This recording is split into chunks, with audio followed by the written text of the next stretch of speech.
Hi friends, स्वागत है आप लोगों का हमारे यूट्यूब चैनल में।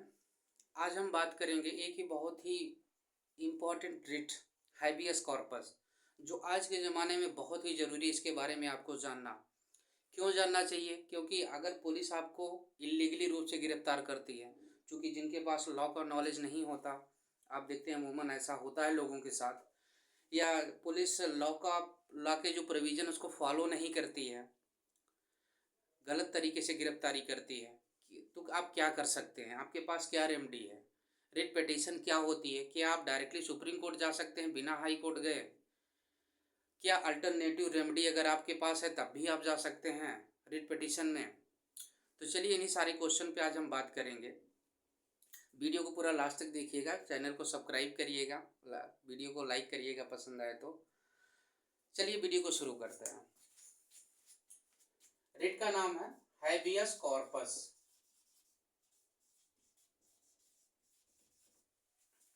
हाइबियस कॉर्पस ये एक लैटिन टर्म है जिसकी मीनिंग होती है you must have the body.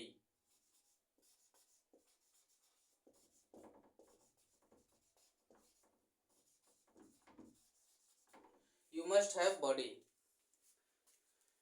देखिए, अगर आप लीगल प्रोफेशन में तब तो आपके लिए जरूरी है भी, नहीं भी है तो चिंता मत करिए, आपको फिर भी समझ में आएगा। क्या मतलब होता है कि कोर्ट ये कहती है कि जिस आदमी को आपने इलीगल रूप से डिटेन किया या गिरफ्तार किया गया उसकी बॉडी हमारे सामने पेश करिए। ये इस रिट का मतलब होता है। दूसरी रिट की बात कर लेते हैं, एक मैंडमस होती है। अभी हम आके इसी पे टॉपिक पे बात करेंगे, थोड़ा सा दूसरी रिट के बारे में भी जान लेते हैं, क्योंकि हमारे आर्टिकल 32 में और आर्टिकल 226 में, इंडियन कॉन्स्टिट्यूशन में आर्टिकल 32, आर्टिकल 226, ये रिट के बारे में ही बात करते हैं। इसमें 5 प्रकार की रिट के बारे में बताया गया है। जो पहली हाइबियस कॉर्पस है, जिसका मतलब आपको समझ में आ गया, कब इशू की जा सकती है? किसी को इलीगल रूप से डिटेन किया गया हो, कोर्ट कहेगा उसकी बॉडी को हमारे सामने प्रस्तुत करिए। दूसरा होता है मैंडमस, रिट ऑफ मैंडमस। ये क्या होता है? जैसे कोई अथॉरिटी सही से काम नहीं करे, जो गवर्नमेंट अथॉरिटी है, प्राइवेट अथॉरिटी की बात नहीं कर रहे हैं। जैसे एग्जांपल के लिए मान लेते हैं, आप थाने में गए FIR लिखाने, रेप केसेस के, मर्डर केसेस की, जिसमें FIR लिखना मैंडेटरी है, पुलिस नहीं लिख रही है। बाकी सारी जो रेमेडी है आपने इस्तेमाल कर लिया, आपके पास कोई चारा नहीं, फिर भी पुलिस ऐसा नहीं कर रही है, उस कंडीशन में आप जा सकते हैं हाई कोर्ट या सुप्रीम कोर्ट में रिट ऑफ मैंडमस के लिए, कि उनको जो है दिशा निर्देश जारी करेगा कोर्ट कि आप FIR को लिखिए, क्यों नहीं लिखा आपने, आपको रीजन बताना पड़ेगा। तो ये होती है मैंडमस। जो भी पब्लिक अथॉरिटी है, जैसे मान लीजिए कोई सी आप गवर्नमेंट अथॉरिटी आप काम के लिए गए, तो जो उसकी ड्यूटी है, ड्यूटी से लेकर जो गवर्नमेंट अथॉरिटी हैं, जो उनकी ड्यूटी है उसको फॉलो नहीं कर रही हैं, तो आप उसके खिलाफ जो है रिट इशू करा सकते हैं कोर्ट से। तीसरी होती है प्रोहिबिशन, रिट ऑफ प्रोहिबिशन। ये क्या होता है? जैसे आपका कोई केस लोअर कोर्ट में चल रहा है, तो लोअर कोर्ट में चल रहा है और आपको लगता है कि ये डिसीजन मेरे फेवर में नहीं आएगा, और कोर्ट जो डिसीजन दे रही है, कोर्ट के पास ज्यूरिडिक्शन ही नहीं है, तो जाहिर सी बात है डिसीजन कोर्ट का मान्य नहीं होगा। आप चाहते हैं कि इस डिसीजन को रोक दिया जाए, मतलब केस पेंडिंग है, अभी उसका डिसीजन नहीं आया, तो आप रिट ऑफ जो है प्रोहिबिशन आप यूज करके सुप्रीम कोर्ट या हाई कोर्ट में आप जा सकते हैं उस डिसीजन को रोकने के लिए। या डिसीजन आ गया है जी, और उस केस में आप रिट ऑफ सर्चियोरी यूज कर सकते हैं। पांचवी रिट है क्यू वारंटो। क्यू वारंटो जैसे इशू की जा सकती है कि कोई आदमी, मान लीजिए कोई आदमी किस पोस्ट, क्यू वारंटो क्यों, उससे क्वेश्चन किया जाता है। आपने जो किसी गवर्नमेंट, जो भी गवर्नमेंट अथॉरिटी है, अगर किसी लॉ में उसका प्रोविज़न बताया गया है कि आप जो इस पोस्ट की एलिजिबिलिटी के लिए ये क्वालिफिकेशन ज़रूरी है, तो अगर वो आदमी उस क्वालिफिकेशन को पूरा नहीं करता फिर भी जो है उसकी पोस्ट को हेल्ड कर लेता है, तो उस कंडीशन में जो उससे पूछा जाएगा कि आपने ऐसा क्यों किया है, उसके लिए वो जो है लाइबल होगा।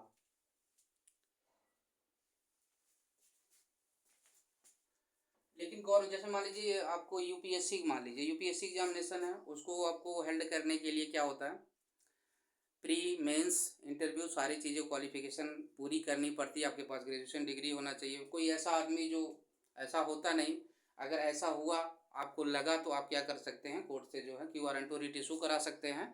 कोर्ट उनसे पूछेगा कि आप किस एलिजिबिलिटी से इस पोस्ट को हासिल किए हैं। ये पांचों रिट के बारे में बात होगी। चलिए आज हम बात करने वाले हैं हैबियस कॉर्पस की। हैबियस कॉर्पस देखिए, जैसे पुलिस अगर आपको इलीगली रूप से गिरफ्तार करती है, कब करती है? जैसे मान लीजिए कि आपने कोई नॉन कॉग्निजेबल ऑफेंस किया, छोटे मोटे अपराध आपने कारित किया, तो उस कंडीशन में पुलिस आपको अरेस्ट नहीं करती। फिर भी अगर पुलिस आपको अरेस्ट कर लेती है, क्योंकि उसमें अरेस्ट करने के लिए अरेस्ट ऑफ वारंट की ज़रूरत होती है, जो मजिस्ट्रेट की परमिशन लेनी पड़ती है। बिना परमिशन लिए पुलिस जो है अरेस्ट कर लेती है, इलीगल अरेस्ट हो गया, या किसी और वजह से आपको उठा लेती है, जो जहाँ पे पुलिस लॉ का प्रोविज़न फॉलो नहीं करती है। दूसरा, अगर मान लो उसने आपको अरेस्ट कर लिया, 24 घंटे के अंदर उसको पेश करना होता है मजिस्ट्रेट के पास, नहीं पेश कर रही है, 2 दिन हो गया, 3 दिन हो गया, 4 दिन हो गया, नहीं पेश कर रही है, और या मान लीजिए देखिए 24 आवर जो है, 24 आवर के अंदर जो है उसको नियरेस्ट मजिस्ट्रेट के पास पेश करना होता है। लेकिन जो जर्नी का टाइम होता है, आप उसको जो है वो इसमें नहीं जोड़ सकते, ये कोर्ट जो है एक्सक्लूड कर देगा। लेकिन बाकी जो 24 घंटे के अंदर अगर आपने अरेस्ट किया है तो आपको नियरेस्ट मजिस्ट्रेट के सामने पेश करना पड़ेगा। तो ये मतलब इलीगली रूप से आपकी गिरफ्तारी हुई है, तो उस कंडीशन में आपके पास क्या ऑप्शन है? आप हाईबियस कॉर्पस के लिए जा सकते हैं। कहाँ जा सकते हैं? हाई कोर्ट और सुप्रीम कोर्ट। क्या आप डायरेक्टली सुप्रीम कोर्ट जा सकते हैं? जी हाँ।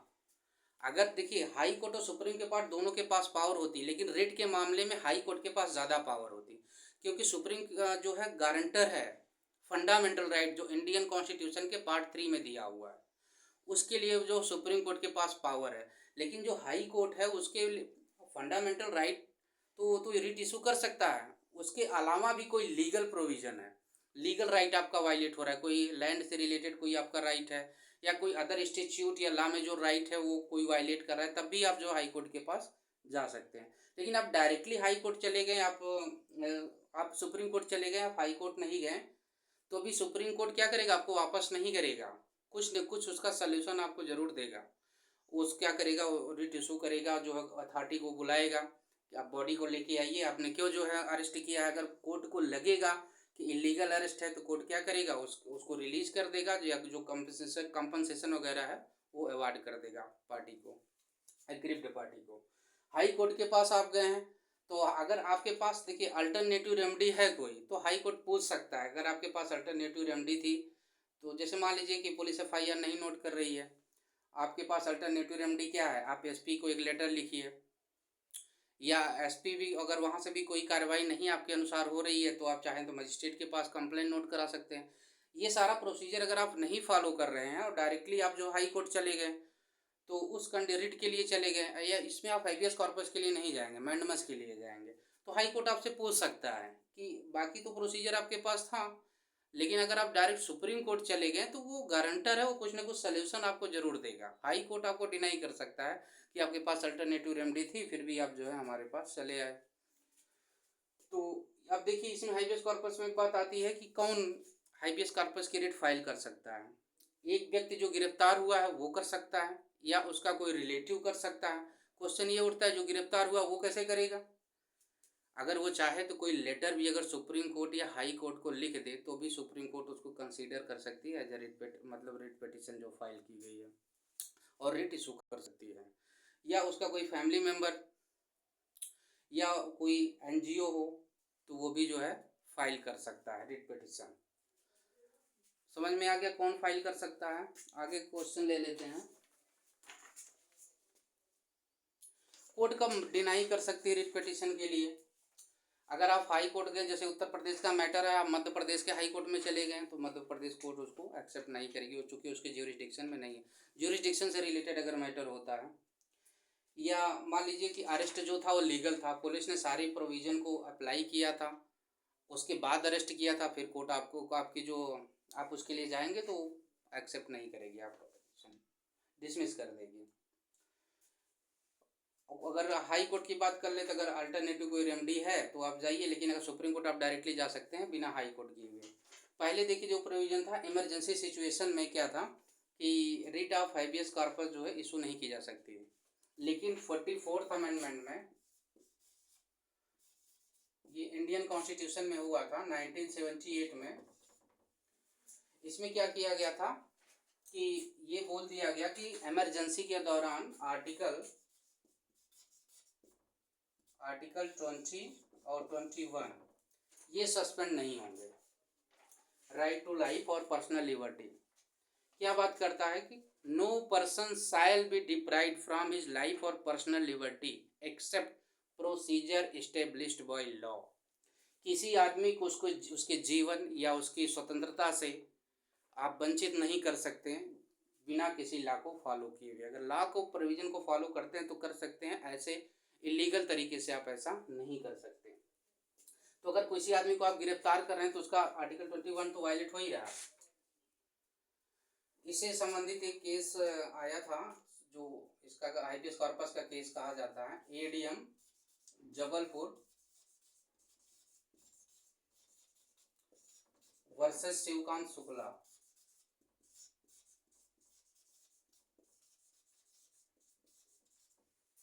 ये हैबियस कॉर्पस का ही केस कहा जाता है। इस पे क्या हुआ था, ये क्वेश्चन उठा था कि इमरजेंसी के दौरान आपके ये जो हैबियस कॉर्पस पिटीशन का राइट है फाइल करने का, क्या ये गवर्नमेंट सस्पेंड कर सकती है? तो बाद में कोर्ट ने उस समय डिसीजन दिया था कि इमरजेंसी के दौरान ये आर्टिकल 20 और 21 जो भी फंडामेंटल राइट हैं ये सस्पेंड हो सकते हैं। इस केस में जो है, इस केस के बारे में अगर आपको वीडियो चाहिए तो बताइएगा, एक डिटेल वीडियो हम अपलोड कर देंगे। और एक केस और था आपका सुनील बात्रा वर्सेस दिल्ली एडमिनिस्ट्रेशन। इसमें ये कहा गया था कि अगर आप गिरफ्तारी से लेकर तो मैटर आप फाइल कर ही सकते हैं, या आपके साथ गिरफ्तारी के बाद इल ट्रीटमेंट हो रहा है, पुलिस आपके ऊपर 3rd डिग्री यूज कर रही है, या आपके साथ भेदभाव किया जा रहा है जेल में, तब भी आप जो है हैबियस कॉर्पस रिट पिटीशन जो है फाइल कर सकते हैं। और इसमें देखिए बर्डन ऑफ प्रूफ किसके ऊपर होगा? आप कोर्ट में गए, आपने रिट फाइल कर दिया, तो जो बर्डन ऑफ प्रूफ होगा, जिस अथॉरिटी ने आपको गिरफ्तार किया है या जिस व्यक्ति को अथॉरिटी ने गिरफ्तार किया, उसको ये प्रूव करना होगा कि उसने जो अरेस्ट किया है वो लीगल था। अगर वो ऐसा नहीं प्रूव कर पाती तो कोर्ट उसके खिलाफ जो है कंपनसेशन वगैरह आपको इशू कर सकती है, आपके लीगल राइट का, आपके जो फंडामेंटल राइट है इसके वायलेशन पे। तो आशा करता हूँ कि आज सारे डाउट आपके क्लियर कर पाया हूँगा हैबियस कॉर्पस में। फिर भी कोई क्वेश्चन रह जाता तो आप हमको कमेंट में बताइएगा। मिलते हैं अगली वीडियो में, तब तक के लिए नमस्कार।